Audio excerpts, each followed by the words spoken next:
मैं सर्वशक्तिमान परमात्मा के अस्तित्व को मानने से इनकार करता हूं। मैं नास्तिक इसलिए नहीं बना कि मैं अभिमानी हूं, पाखंडी या निरर्थक हूं। मैं ना तो किसी का अवतार हूं, ना ईश्वर का दूत, और ना ही खुद परमात्मा। मैं अपना जीवन एक मकसद के लिए न्योछावर करने जा रहा हूं, और इससे बड़ा आश्वासन भला क्या हो सकता है। ईश्वर में विश्वास रखने वाला एक हिंदू पुनर्जन्म में एक राजा बनने की आशा कर सकता है। एक मुसलमान या एक ईसाई को स्वर्ग में भोग विलास पाने की इच्छा हो सकती है। उसे अपने कष्ट और कुर्बानियों के बदले पुरस्कृत होने की कामना हो सकती है। लेकिन मुझे क्या आशा करनी चाहिए? मैं जानता हूं कि जिस पल रस्सी का फंदा मेरे गले में लगेगा और मेरे पैरों के नीचे से तख्ता हटेगा, वो मेरा अंतिम क्षण होगा। किसी स्वार्थ भावना के बिना, यहां या यहां के बाद किसी पुरस्कार की इच्छा किए बिना, मैंने अनासक्त भाव से अपने जीवन को आजादी के नाम कर दिया है। हमारे पूर्वजों को जरूर किसी सर्वशक्तिमान में आस्था रही होगी कि उस विश्वास के सच या उस परमात्मा के अस्तित्व को जो भी चुनौती देता है, उसे काफिर या पाखंडी कहा जाता है। चाहे उस व्यक्ति के तर्क इतने मजबूत क्यों ना हो कि उन्हें झुठलाना नामुमकिन हो, या उसकी आत्मा इतनी सशक्त क्यों ना हो कि उसे ईश्वर के प्रकोप का डर दिखाकर भी झुकाया नहीं जा सकता, और इसलिए ऐसे व्यक्ति को अभिमानी कहकर उसकी निंदा की जाती है।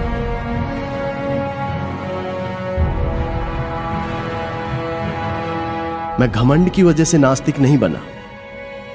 ईश्वर पर मेरे अविश्वास ने आज सभी परिस्थितियों को मेरे प्रतिकूल बना दिया है, और यह स्थिति और भी ज्यादा बिगड़ सकती है। जरा सा अध्यात्म इस स्थिति को काव्यात्मक मोड़ दे सकता है, लेकिन अपने अंत से मिलने के लिए मैं कोई तर्क नहीं देना चाहता।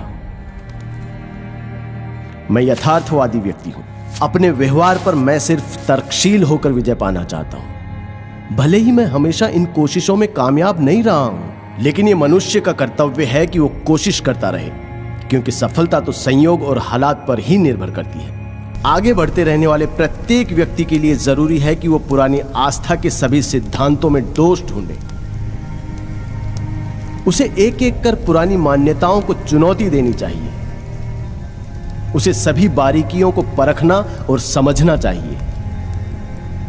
अगर कठोर तर्क वितर्क के बाद वो किसी धारणा तक पहुंचता है, तो उसके विश्वास को सराहना चाहिए। उसके तर्कों को गलत या झूठा भी समझा जा सकता है, पर संभव है कि उसे सही ठहराया जाएगा, क्योंकि तर्क ही जीवन का मार्गदर्शक है। लेकिन विश्वास, बल्कि मुझे कहना चाहिए कि अंधविश्वास बहुत घातक है। वो एक व्यक्ति की सोच समझ की शक्ति को मिटा देता है और उसे सुधार विरोधी बना देता है। जो भी व्यक्ति खुद को यथार्थवादी कहने का दावा करता है, उसे पुरानी मान्यताओं के सच को चुनौती देनी होगी, और यदि आस्था तर्क के प्रहार को सहन न कर पाए तो वो बिखर जाती है। यहां अंग्रेजों का शासन इसलिए नहीं है क्योंकि ईश्वर ऐसा चाहता है, बल्कि इसलिए है क्योंकि उनके पास ताकत है और हम में उसका विरोध करने का साहस नहीं है। अंग्रेज ईश्वर की मदद से हमें काबू में नहीं रख रहे हैं, बल्कि वो बंदूकों, गोलियों, पुलिस और सेना के सहारे ऐसा कर रहे हैं, और सबसे ज्यादा हमारी बेपरवाही की वजह से। मेरे एक दोस्त ने मुझसे प्रार्थना करने को कहा। जब मैंने उससे अपने नास्तिक होने की बात कही, तो उसने कहा, जब तुम्हारे आखिरी दिन नजदीक आएंगे तब तुम यकीन करने लगोगे। मैंने कहा, नहीं मेरे प्यारे मित्र, ऐसा कभी नहीं होगा। मैं इसे अपने लिए अपमानजनक और नैतिक पतन की वजह समझता हूं। ऐसी स्वार्थी वजहों से मैं कभी प्रार्थना नहीं करूंगा।